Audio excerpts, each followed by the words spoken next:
Muy bienvenidos amigos y hermanos al estudio diario de lecciones de Escuela Sabática. La palabra de Dios dice: mas buscad primeramente el reino de Dios y su justicia, y todas las demás cosas vendrán por añadidura. Por eso, a partir de este momento, Radio Adventista, la voz de la verdad, te invita a mantener la sintonía del cielo para que puedas escuchar y comprender el estudio de hoy con nuestro hermano Humberto Cativo. Muy buenos días, queridos hermanos y amigos. Nuevamente estamos con ustedes a través de Radio Adventista, la voz de la verdad. Hoy, lunes 4 de diciembre, estudiaremos la lección titulada Escogidos. ¡Qué privilegio! Ser escogido. ¿Para qué? ¿Para qué nos escogió Dios? ¿Para qué escogió al pueblo de Israel? Porque en el día de ayer, en Éxodo 19:6, nos dice: y vosotros me seréis un reino de sacerdotes y gente santa. Estas son palabras que dirás a los hijos de Israel. Entonces vemos que Dios escogió a ese pueblo para que fuesen gente santa. O sea, una gente peculiar, una gente que reflejara a su Dios en su forma de vivir, en su carácter, para que las demás naciones llegasen a querer ser igual a ellos, y así se fuera ensanchando el pueblo de Israel y llegase a todo el mundo. Para eso fueron escogidos. O sea que el pueblo fue escogido con un fin misionero. Nos lo dice a nosotros. Aquí en el Nuevo Testamento, veamos que nos dice en Primera de Pedro, capítulo 2, versículo 9. Mas vosotros sois linaje escogido, real sacerdocio, nación santa, pueblo adquirido por Dios, para que anunciéis las virtudes de aquel que os llamó de las tinieblas a su luz admirable. Entonces, vemos que nosotros somos escogidos para ser un linaje especial, real sacerdocio, nación santa, para que anunciemos. Tenemos que llevar este mensaje en una forma individual y colectiva como pueblo,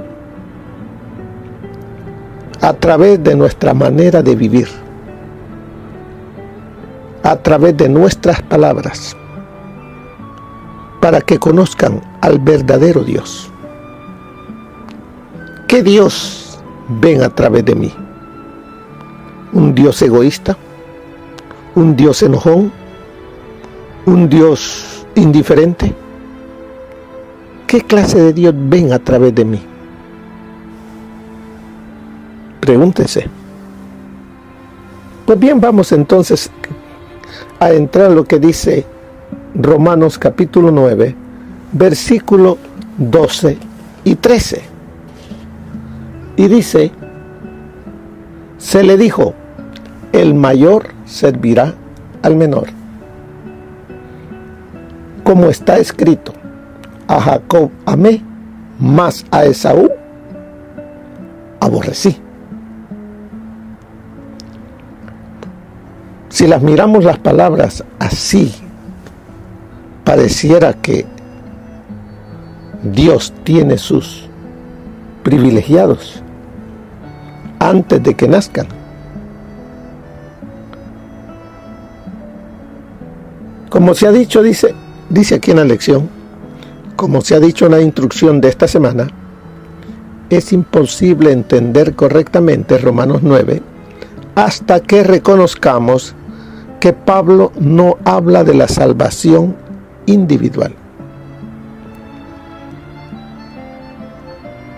Aquí se refiere a las funciones especiales que Dios les estaba invitando a algunos a cumplir. Vemos entonces, cuando dice, el mayor servirá al menor, como está escrito, a Jacob amé. ¿Cuál era, a qué función llamó Dios a Jacob? No, como dice, no está hablando de salvación. Está hablando de un trabajo específico que Jacob y la descendencia de Jacob tenía que realizar. El de ser un pueblo misionero, de ser una nación misionera, de ser una persona misionera, de llevar este mensaje a los demás. Dios quería que Jacob fuese el progenitor del pueblo, que ¿qué dice ahí? Que sería su agencia especial de evangelización en el mundo. Con ese propósito es que fue escogido, es especial. No para decir yo tengo a un Dios todopoderoso, yo estoy en la iglesia remanente, yo soy la iglesia, estoy en la iglesia de la profecía que Dios levantó en el tiempo del fin, pero para quedarme sentado, para no reflejar a través de mi vida el carácter de Jesús. No, ese no ha sido el propósito. Dios nos llama, ¿para qué dice? Sirvamos en una función especial de evangelización en el mundo. Esa es la responsabilidad que tenemos. Es un privilegio ser la nación santa, pueblo adquirido por Dios. Ahora viene la responsabilidad para que anunciéis las virtudes de aquel que os llamó de las tinieblas a su luz admirable. No hay ninguna implicación en este pasaje de que Esaú no pudiera ser salvo. No está hablando Dios de salvación. Porque el Hijo del Hombre vino a este mundo. ¿Por cuántos? Por todos. No solo por unos. Vino por toda la humanidad a dar su vida para que todo aquel que en él cree no se pierda, sino tenga vida eterna. Así de que aquí no está hablando de que rechacé, que aborrecí para que se perdiera, no. Mire, tenemos que entender cómo pensaban la gente de aquel entonces. En los versículos siguientes voy a leer un poquito de la manera de pensar del pastor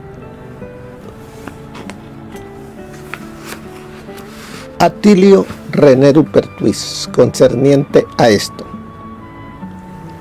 En los versículos siguientes Pablo explica aún más como si prescindiera que el argumento que utilizó puede no ser lo suficientemente fuerte.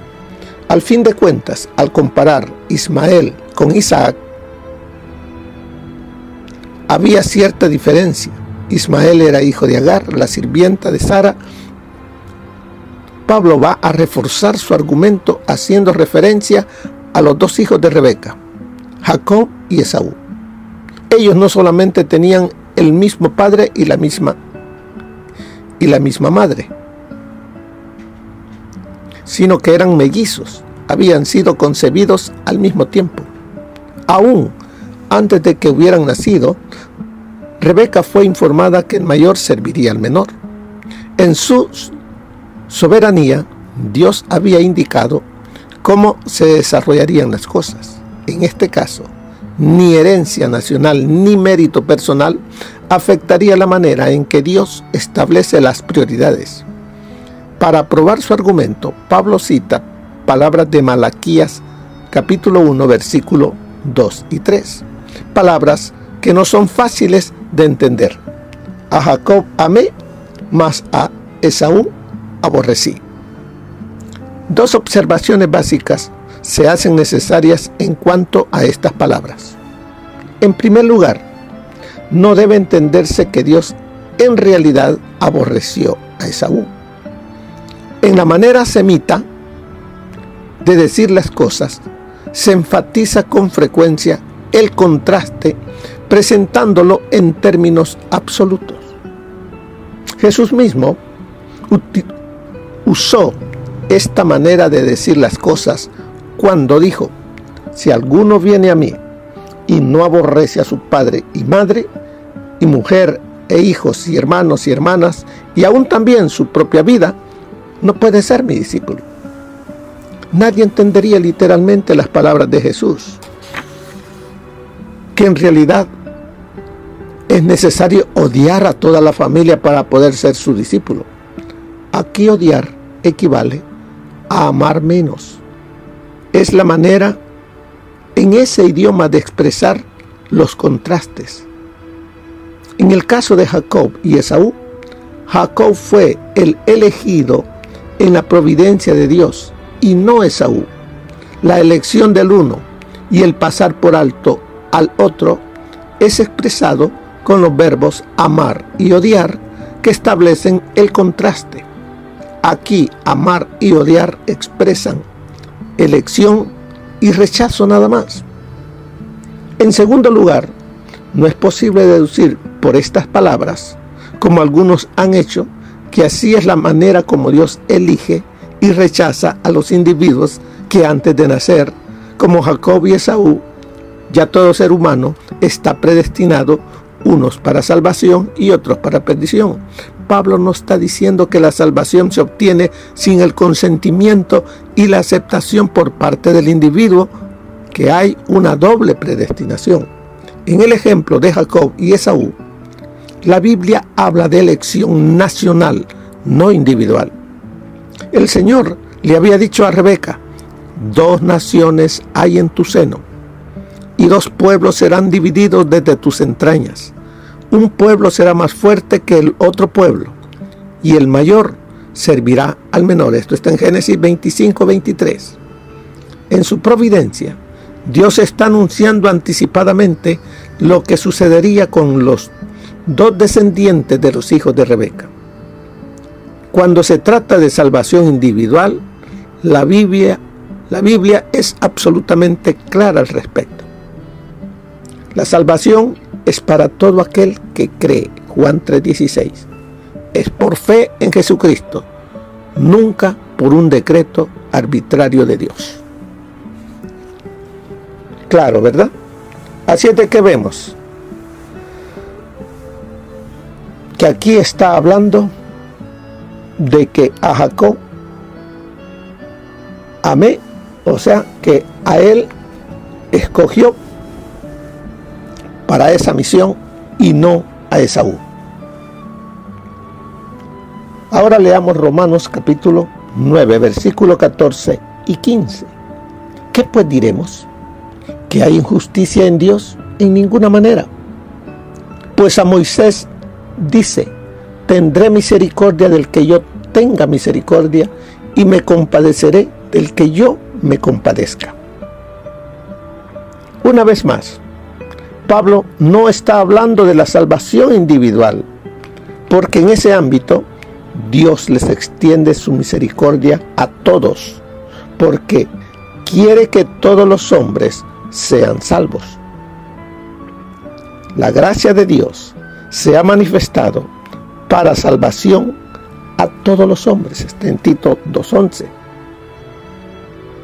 Pero Dios puede elegir a naciones para desempeñar un papel y aunque éstas puedan rehusarse, no pueden impedir que Dios las escoja. Me viene a la mente cuando Jonás, Dios le dio una orden y no quería. Pero al final, él la hizo. ¿Por qué? Porque él había sido el indicado para llevar ese mensaje. Por más que Esaú lo hubiera deseado, no podría haber llegado a ser el progenitor del Mesías ni del pueblo escogido. Mire ahora lo que nos dice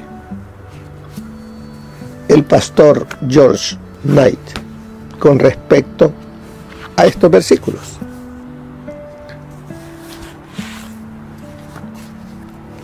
Los versículos del 14 al 18 levantan una nueva interrogante. ¿Está Dios actuando injustamente o ha cambiado de padecer sobre quiénes son los elegidos? De ninguna manera, es la respuesta de Pablo. ¿Por qué? Porque la pregunta está enmarcada incorrectamente. Dios no basa su selección, o sea, elección, predestinación u opción, en la justicia, sino en la misericordia. El apóstol prueba lo que expone citando Éxodo 33:19. Tengo misericordia del que quiero tener misericordia, y soy clemente con quien quiero ser clemente. Los detractores judíos de Pablo podían discutir con él, pero no contradecir la cita de las Escrituras que asegura que la elección de Dios se sustenta siempre en la misericordia. Y esto es crucial para entender el asunto. Después de todo, si Dios les hubiera dado a los antiguos israelitas lo que ellos merecían, o sea, si Él hubiera empleado la justicia, habrían sido destruidos. Lo mismo se aplicaba a los judíos de la época de Pablo, e incluso a los cristianos que vivimos en el siglo XXI. Dependemos totalmente de la misericordia de Dios.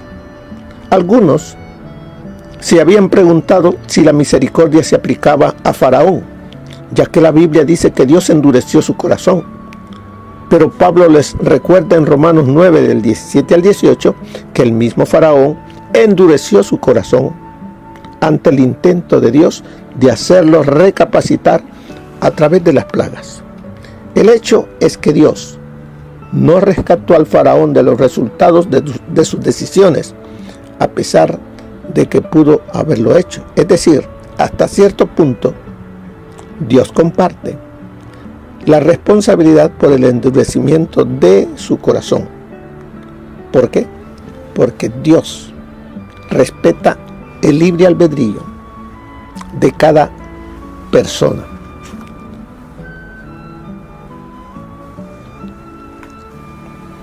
En definitiva, no fue una elección arbitraria por parte de Dios, dice la lección, ni un decreto divino por el que Esaú fue excluido de la salvación. Cada uno de nosotros somos los que decidimos qué rumbo tomará nuestra vida. Dios quiere la salvación de todos. Usted y yo, con nuestras acciones, decimos qué rumbo lleva nuestra vida.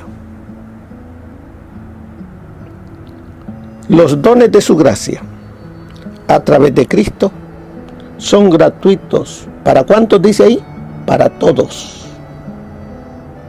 Todos fuimos escogidos para ser salvos. ¿Cuántos? Todos. No para perdernos. Porque nos dice el Señor que la destrucción es para Satanás y sus ángeles, no para los seres humanos.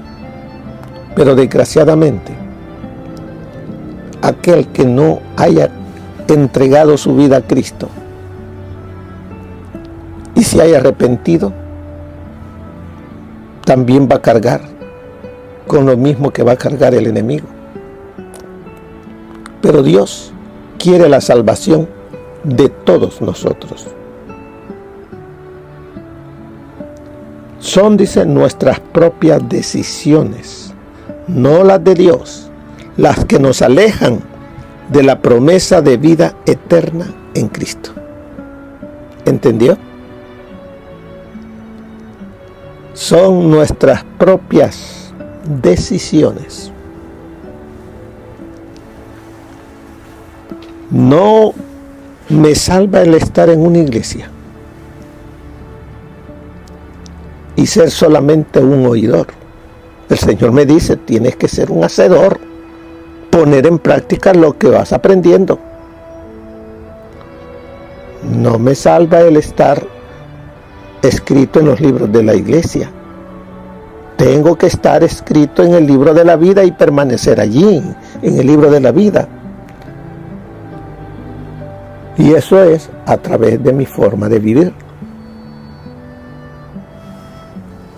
Sigue diciendo, Jesús murió por cada ser humano. Sin embargo, Dios ha establecido en su palabra las condiciones por las que cada alma será elegida para vida eterna. Es necesario entonces escudriñar las Escrituras, porque allí están las condiciones que Dios ha establecido para que tú y yo, hermano, que tú y yo, hermana, recibamos la vida eterna. Y eso es a través de la fe en Cristo, que conduce al pecador, a ese pecador perdonado, a la obediencia. Así es.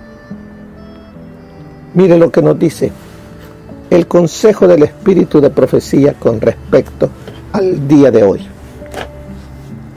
Esaú y Jacob habían sido instruidos igualmente en el conocimiento de Dios, y los dos pudieron andar según sus mandamientos y recibir su favor, pero no hicieron la misma elección. Tomaron diferentes caminos y sus sendas se habían de apartar cada vez más una de otra. No hubo una elección arbitraria de parte de Dios, por la cual Esaú fuera excluido de las bendiciones de la salvación.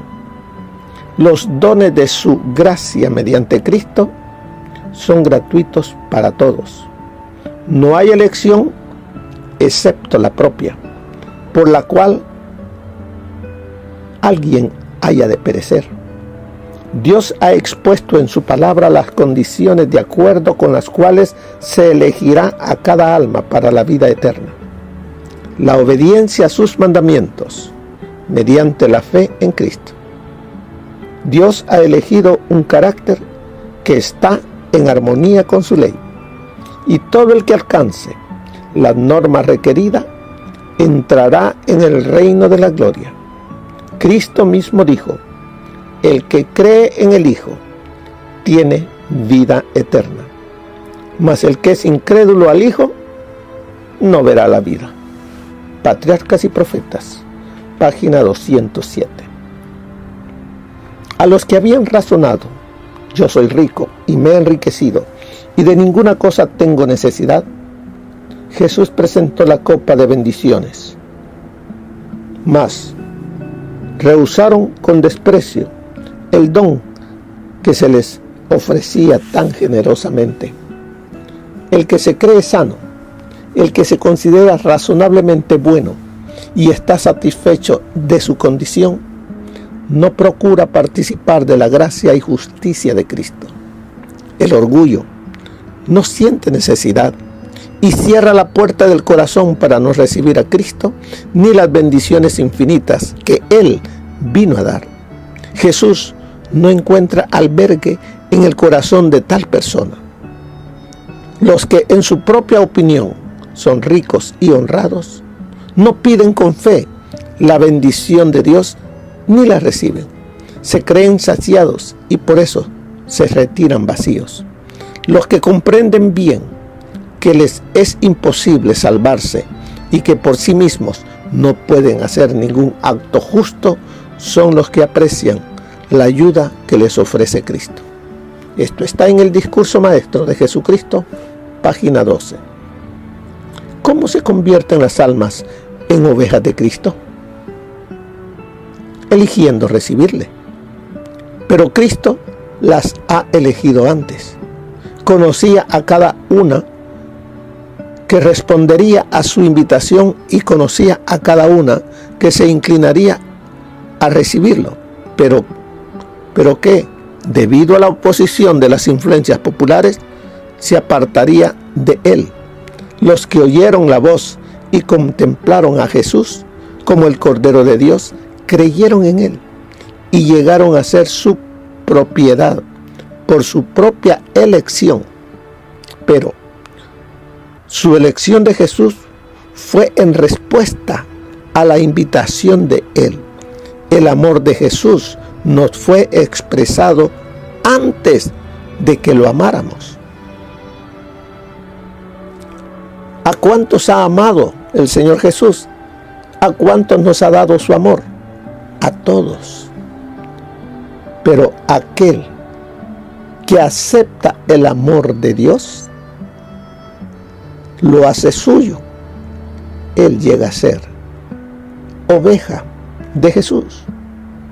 A Jesús ha sido confiada toda la familia humana, como el rebaño de ovejas es confiado al pastor. Esas ovejas y corderos han de recibir un cuidado pastoral. Serán guardados por el fiel pastor supremo, bajo el cuidado de fieles pastores subalternos. Y si ellos obedecen la voz del pastor supremo, no serán dejados para que los devoren los lobos. Esto está a fin de conocerle. Página 54. Vayamos a la lección. Al final dice: como si no existiese nadie más que tú, fuiste elegido en Cristo antes de la fundación del mundo para ser salvo. ¡Qué privilegio! Tú, antes de nacer, fuiste elegido para ser salvo. Es tu llamado, tu decisión. Dios te da todo a través de Jesús. ¡Qué privilegio! ¡Qué esperanza! A fin de cuentas, ¿por qué todo lo demás palidece en comparación con esta gran promesa? ¿Por qué sería la mayor de todas las tragedias dejar que el pecado, que el yo y la carne te quiten todo lo que se te prometió en Jesús? Escogido, dice la lección del día de hoy. ¿Quién es el escogido para ser salvo? Tú que me escuchas. Has sido escogido, pero es tu decisión la que determinará si recibirás o no la vida eterna. ¿Qué decides? ¿Cuál es tu decisión? Que el Señor te bendiga. Bendiciones. Gracias por habernos acompañado en el estudio de hoy de Lecciones de Escuela Sabática. Te esperamos para nuestra próxima transmisión aquí por Radio Adventista, La Voz de la Verdad. Y recuerda sintonizarnos siempre. También puedes encontrar estos audios en nuestro canal de YouTube. Búscanos como La Voz de la Verdad. Allí encontrará estos audios. Que tengas un feliz día. Te esperamos para la próxima.